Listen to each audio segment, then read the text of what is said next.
Here's an interview from one of our past shows on Rock and Metal Revival. If you're interested in hearing full shows, go to our Facebook page and check out our list of affiliates for times and places where you can hear Rock and Metal Revival. There's brand new music from Michael-Romeo. It's called Metamorphosis. It's from his new album called War of the Worlds 2, and I am digging this, Jerry. Man, some serious guitar playing. Yeah, man, and great stuff. And we are fortunate enough to have on Rock and Metal Revival today with us, Mr. Michael-Romeo. How you doing, Michael?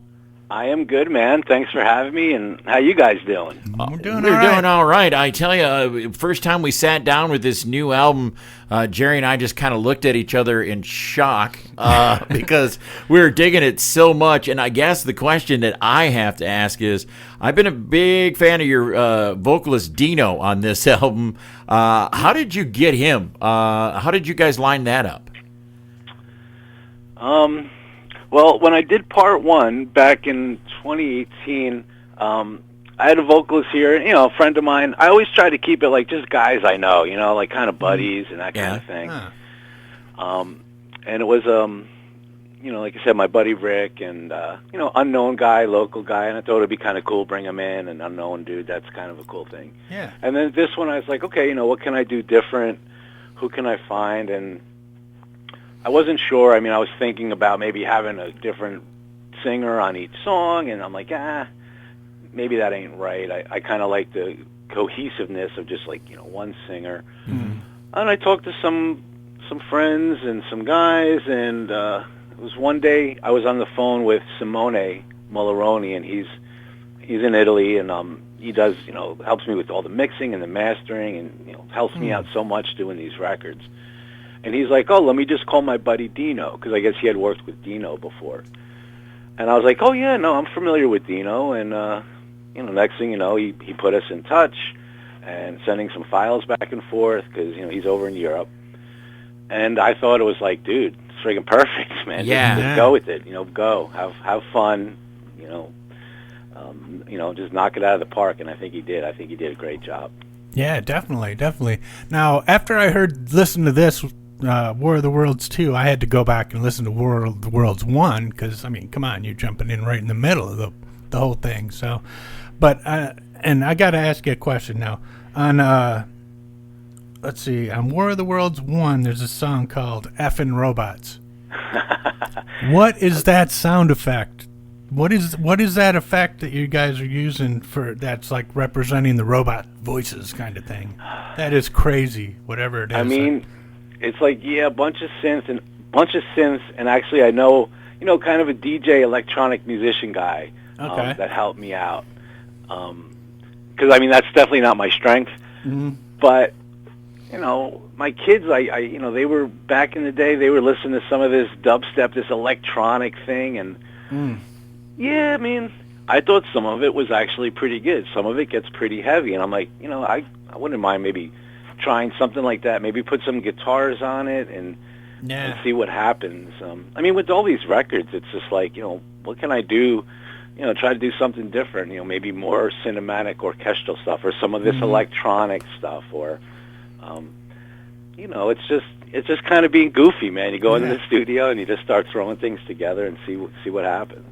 Yeah, it's really cool. It is so cool. I mean, Mike, I love the orchestration and how dynamic and cinematic all of this music is. How did you come up with the whole idea and the concept about the War of the Worlds album? Well, before I stumbled upon that as the title, I mean, for me, it's always easier when I kind of know. What the theme is or, what I'm going to go for. And with this one, when I started part one, I knew it's like, okay, obviously I want it to be heavy and metal, a lot of guitar stuff and riffs and, some progressive elements and then maybe some more orchestral stuff and some more electronic stuff and more of this cinematic, almost film score type of stuff because, I mean, I love all that stuff. So, I was looking around for, a title. I'm like, what kind of has this thing, like this epic space thing, and it's a little darker, and it's like, hell, it's like, H.G. Wells' War of the Worlds. Nice. I'm like, all right, I'm going to roll with that. And it just seemed to make sense because, again, I kind of knew what I wanted to do musically, or at least, you know, the sound of the thing. So then finding that, it's like, okay, that, you know, with the lyrics, it's like, yeah, I could do a little of them and us, and I can, you know, have some different things in the lyrics. But the music is, for me, it's like, you know, the first step always. It's like, okay, I knew what I wanted to do, and I knew what I wanted to sound like, and then I just had to find something that was, you know, in that vein. So it just seemed to be perfect. Now, you've released some really cool videos so far for this album. I just watched the hybrid one the other day, and I was wondering if you got any more lined up. I know this is like the third one, but it would be kind of a cool movie, man. All videos for each song and stuff. That'd be pretty cool. That would be cool. I mean, I think the usual thing, you know, with the label is like, yeah, they'll do 3. Yeah. Yeah. You know, hey, if they want to do another one, go for it. You know, it's cool. It's cool, and it would be cool to, you know, do a bunch of them, string them together. But that takes time. Yeah, I mean, I think 3 is the normal thing. So Yeah. But who knows? We'll see. Well, you know, Michael, listening to these 2 albums back to back, I can see this as a big, full, bombastic stage presentation. Is there any plans to tour or play this live at any time? I mean, when I started it, there never really was, you know, because, yeah, with Symphony X, it's like, yeah, that's where all my time, you know, that's always the priority. And, you know, with this, it was like, okay, you know, the band had some downtime. I started doing these things, and it's cool. And even in the recording and the writing process, it's like, I'm not really thinking about doing it live. It doesn't really come into my mind. I'm just like, okay, if I have to have 40 guitar tracks on this song and 20 synth tracks, and then there's the orchestra, and then there's all this other stuff piled on, I'm like, hey, it's totally cool because I don't have to play it. Yeah. You know, it's like, you know, just pile it on, make it sound, you know, epic. Huge, yeah. So, is it possible? I mean, yeah, maybe one day down the road, you know, maybe one day. It would take a lot of work to realize it, to make it sound like it should sound, but it's not out of the realm of possibility. You know, but again, now too, it's like the band, you know, we haven't played in 2 years with all this, you know, the whole COVID thing, and finally we have a tour coming up next month. Yeah. So that's kind of like, all right, you know, let's get the band back, you know, back on the road, getting back to what we do, and then, you know, we'll see what happens, you know, going down, you know, in the future. Okay. Now, being a guitar player, I gotta ask, how do you approach your guitar solos? I mean, because they're always epic and just jaw-dropping. And I was wondering if you put them together, write them beforehand, or you go in the studio and just kind of let it rip and see what comes out and put it together. Yeah, I mean, usually I'll just hit record, you know, and just go. And it's never that one. You know what I mean? It's never there has been like that 1 or 2 time in a million where it's like, oh my God, that was perfect, don't touch it. But most of the time it's like, okay, yeah, this is kind of like what I feel, you know, the gut reaction. Okay, this is kind of how I'm feeling it.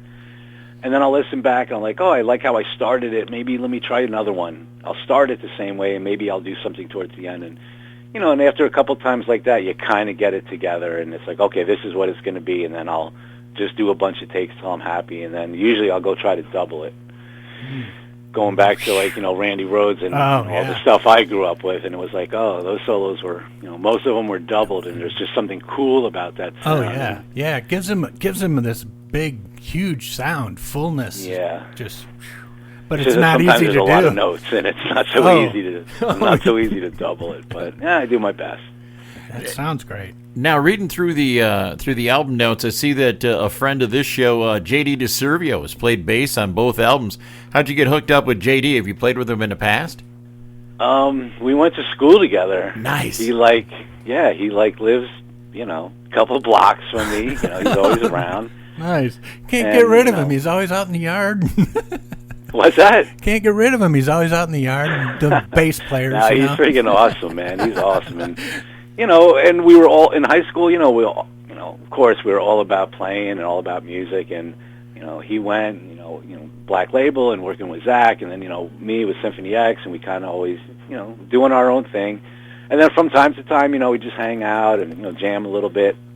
And then doing the solo records, it's like, well, yeah, I mean, he was like the first guy.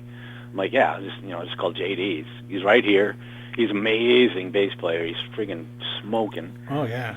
So, yeah, just, again, with these things, I just try to keep it like, guys I know, friends of mine, and keep the, just kind of keep it chill. Nice. Have a good time with it. Just want everybody, have a good time, do your thing, make it your own, but make it cool.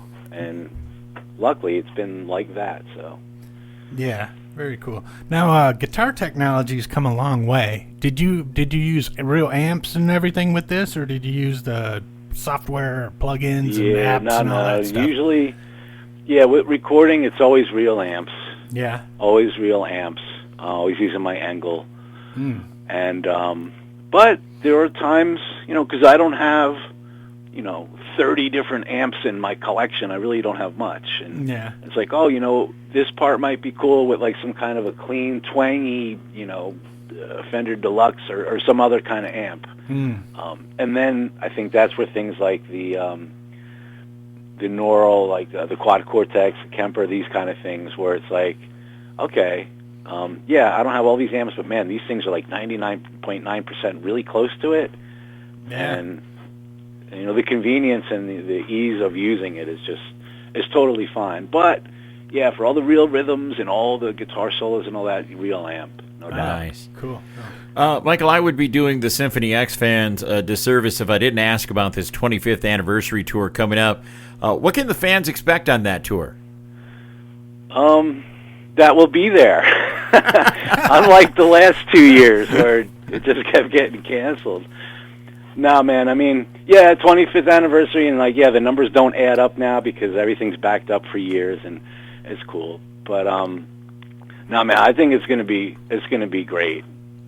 Just talking to the guys, we start rehearsals in a little over a week, and I know everybody's kind of just, just excited to get back to doing what we do, and we haven't played in 2 years together, so it's gonna be cool, man. I mean, that first rehearsal might be, a little rusty, got to get things a little tight again. Yeah. But I just can tell, everybody's super excited, and it will be just a good thing too. I mean, we've been talking about working on a new record, and I was talking to Russ the other day in La Pond, and kind of bouncing some ideas around, and it's going a little slow, and I think it's just because we haven't been on the road. We haven't been hanging together and jamming and all that kind of thing.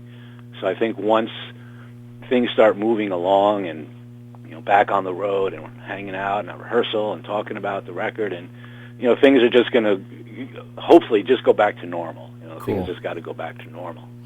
Nice. Now, one of my favorite Symphony X albums is the Odyssey. I love the title track, 24 minutes of just epicness. How long did that take for you guys to put that together? I mean, with the music and the lyrics, and I mean, it's just so cool. Oh man, that was so long ago. But believe it or not, sometimes those longer songs, sometimes they're like with the Odyssey, it is kind of like songs within a song almost.